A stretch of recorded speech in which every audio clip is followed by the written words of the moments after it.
That's first. And this here, it's actually a baggie with a few photos inside of it. There's a key, some jump wings, another key, a chess piece, a rock, some coins. That's badass. I feel like they're girls. God. I'm alright for this. This yeah. is cool. Please don't squirt any of that at me. I'm getting extreme close up here. It's juicy. Oh my gosh, man, what are you It's doing? very difficult to grip things inside of an animal. This is called a John Wayne. It's something that the Army gets, and you can use it for just about anything, opening cans and things like that. There's a couple other things in here if I can find them.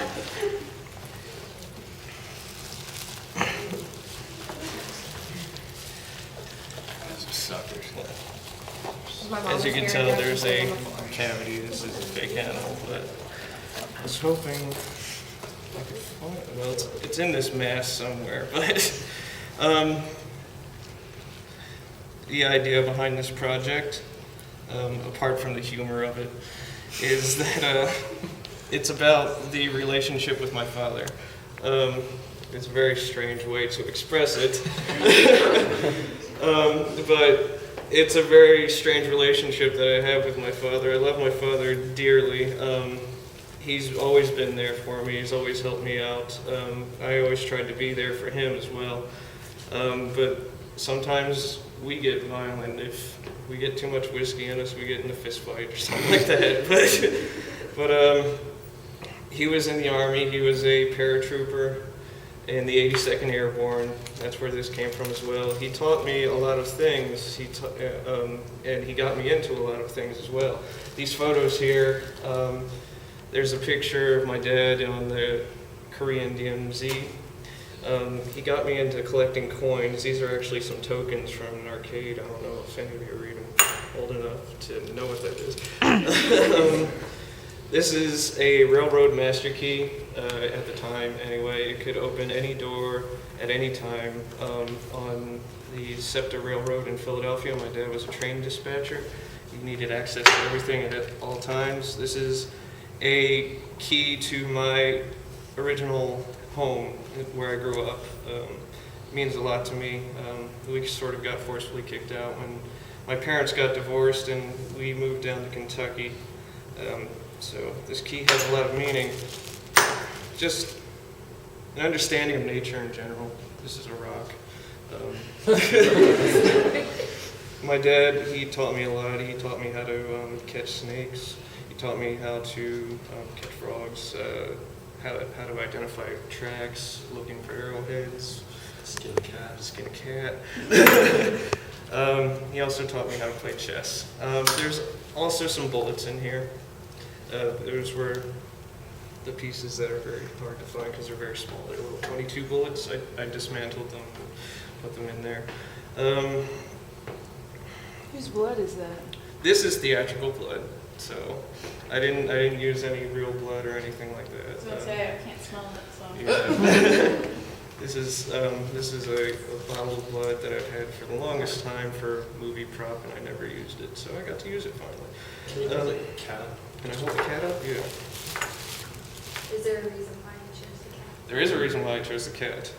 I chose a cat because I have a memory when I was young of my father, and we lived on a farm. We had chickens and ducks and geese and things. So if we ever saw a stray cat, me or my brother, my older brother, we would go and find my dad. You know, a cat can kill our birds. So we went and told him, and from the back deck he would shoot him. And then he'd have me or my brother grab him by the tail and just fling him into the weeds. So that very specific memory made me think a cat would be the perfect idea. So here's a cat. Did you make the cat? I made the cat. I made the cat out of Sculpey for the legs, and wood and Sculpey for the head. There's a wood frame inside of it. There is wire in the joints, and this fur is faux fur. So it's all completely. No cats were killed. No cats were killed. Maybe just a cat. That's part of it. Other question. I think that's pretty awesome. Well, thank you. To say the least. All right. The plastic bags are like, they look like intestines. I know. Yeah, I was really. This is actually saran wrap, and I was kind of freaking when you said that, but it really worked out for the better. It was how I made the capsule to hold everything. There's I wrapped saran wrap around my arm, and then taped that as well, and then I sealed it up. It was great that it actually leaked out a bit because it was all just one whole thing. And when I woke up this morning, there was like a pool of blood under it. It looked kind of gross. But, so, I mean, this isn't any better. But I wish I could find those bullets. But, I mean, they're around. It's probably a good thing that it did leak down a little bit, because if it didn't and we didn't know there was blood in it, you just Yeah. sort of stabbed it. Yeah. What? That would have been crazy. Yeah. Yeah. But it is what it is. I love how like some people saw the bag like with red on it and they like immediately like ran off. Notice that. Like- I love that because that was sort of the point. It's humorous. It's got dark humor to it. Sure. Obviously, a little bit. But like, I kind of wanted to shock people to an extent. I wanted to get a rise out of people, and I felt if I hadn't, then I would have failed. So thank you for that. So you're obviously a storyteller. Yeah. So, and wanting to get a rise out of people is, I mean, there's a difference between making an artwork that offends or gets a rise out of somebody, but once the rise or the high is done, they realize this is fake, but yet we're still kind of like processing this whole sort of event that unfolded here.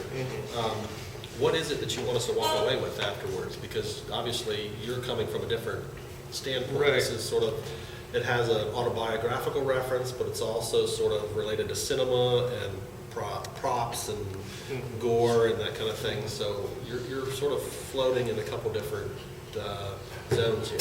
I'm okay with that. I feel like I'm sort of a rounded individual, and if people want to take whatever they feel is necessary. I knew that no one would get me gutting open a cat and pulling crap out of it as a relationship with my father. I knew that. I knew that some people would be weirded out, but what I didn't know is what people would take from it. It's actually more for me than it is for other people, and I know that we're supposed to keep our audience in mind, but I only did it in the most basic of senses. Well, I certainly see the reference to the cat and why the cat's important. When you're young, I mean, how old were you when your dad was asking you to go toss these cats? I could walk. So 4, 5, 6 years old, you don't understand life at that point. I mean, so to have to take a living animal that was shot and probably bloody from bullet holes and to toss it in the woods, and that lack of regard for a life, not understanding that, it's sort of like if for people who have cats and your cats go out and they catch birds or chipmunks and squirrels and you leave them at your doorstep. Yeah. It's sort of like this gift or this, that there's a certain respect or a certain sort of honor that being has for the owner, the master, the parent, the owner, the pet owner, whatever. So I can definitely see that relationship between the cat and its owner, but then the child and its parent. If you can kind of see those parallels, so it makes sense to me. It was very compelling. The one thing that I think this project relies on is a live audience. I mean, you couldn't record this and then present it as the finished product because you wouldn't have the impact. It becomes more of a document, kind of like Andy Goldsworthy's really fantastic outdoor earthwork pieces that, you know, unless you see them in person, they only exist as photographs because they're often in very remote locations. And so that's have the experience. So yeah, you an audience. So performance is definitely. I've done theater. This wasn't part of it. I did very classical theater, but I feel like that whole my dad, go get the cat, get rid of it. We come from a military family. My father was in the military, the Army. My grandfather was in the Army Air Corps, and then I had two grandfathers in the Marines. My grandmother slept around. So I feel like he was sort of trying to help me understand life and death by doing this sort of thing. I feel like he was preparing me for war, and because it had been in our family for the longest time, and me and my brother broke away from it. My brother manages band from Japan, and I'm cutting open cats in front of everyone. Well, people who live on the farm, there is a mentality of, there's only so many mouths you can feed on the farm. And if you have an animal that's killing the animals that bring you income, then you kill them. I know people who, if they have dogs and the dog gets pregnant, and whether it's a stray dog or their dog goes out and gets pregnant and comes back, they'll just take the puppies and either drown them or shoot them all. And, so, it sounds horrific, but that's just the way of the life on some farms, So. I grew up on a farm, and I remember when we'd get like coons because they'd get in our crop and stuff in our gardens, and my dad would shoot them with a shotgun. Yeah. I didn't have to throw them or anything, but I remember it was fun because I'd throw rocks at them and stuff. When you're little, you don't think about, Yeah. Now I sort of have, I have pets. I've always had pets, but we had like dogs that lived in the barn. And they were just always in the barn, and we let them run free every now and then, but they were always in the barn. They were never in the house. And now, to me, that just seems cruel. I don't know. I grew to a different understanding about animals and life and that sort of thing since then. So. I still don't like raccoons. I love raccoons. Well, thank you, Matthew. No problem.